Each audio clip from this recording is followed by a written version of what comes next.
আহ, এত সারা জীবনের মানে আমার জীবনের একটি সাধনা ছিল 12 তারিখে আমার ভোটটা দিব, আমি আমার ভোটে জয় করব আমার পছন্দের প্রার্থীকে। কিন্তু সেই ভোট নিয়েও এখন কারসাজি আবার চলতেছে। নির্দিষ্ট কোন একটি দল একটি গোষ্ঠী ব্যক্তিবর্গরা আমাদের ব্যালট নিয়ে এটা নিয়ে ওইটা নিয়ে ঠিক যেমন ভাবে ডাকসুর সময় যে কাহিনীগুলো তারা করেছে, নীলক্ষেতের যেভাবে ব্যালটগুলো রেখে দিয়েছে, ঠিক সেম ভাবে এখনো চেষ্টা করছে আমাদের এই নির্বাচন কে বানচাল করার জন্য।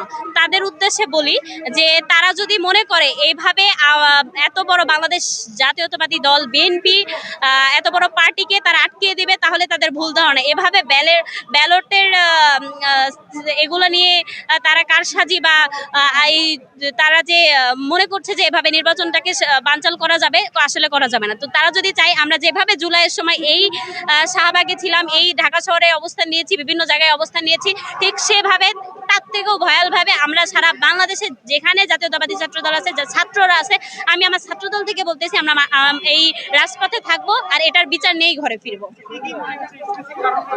স্পেসিফিক কারণ হচ্ছে এই ব্যালট পেপারের গন্ডগোল, যেটা নির্দিষ্ট জামাত সামনের অবস্থানে থাকা বিএনপিকে মিডিলের একটি অবস্থানে তারা মানে সরিয়ে দিচ্ছে, তারপরেও এই ব্যালট বিভিন্ন জায়গায় নাকি পাওয়া যাচ্ছে। তারপরে আবার এখানে তাদের মেইন হচ্ছে যেভাবে আমাদের ডাকসুর সময়গুলোতে তারা ব্যালট নীলক্ষেতে পাওয়া গেছে, ঠিক তেমনভাবে ব্যালটগুলো এখনই নাকি পাওয়া যাচ্ছে প্রতীকের।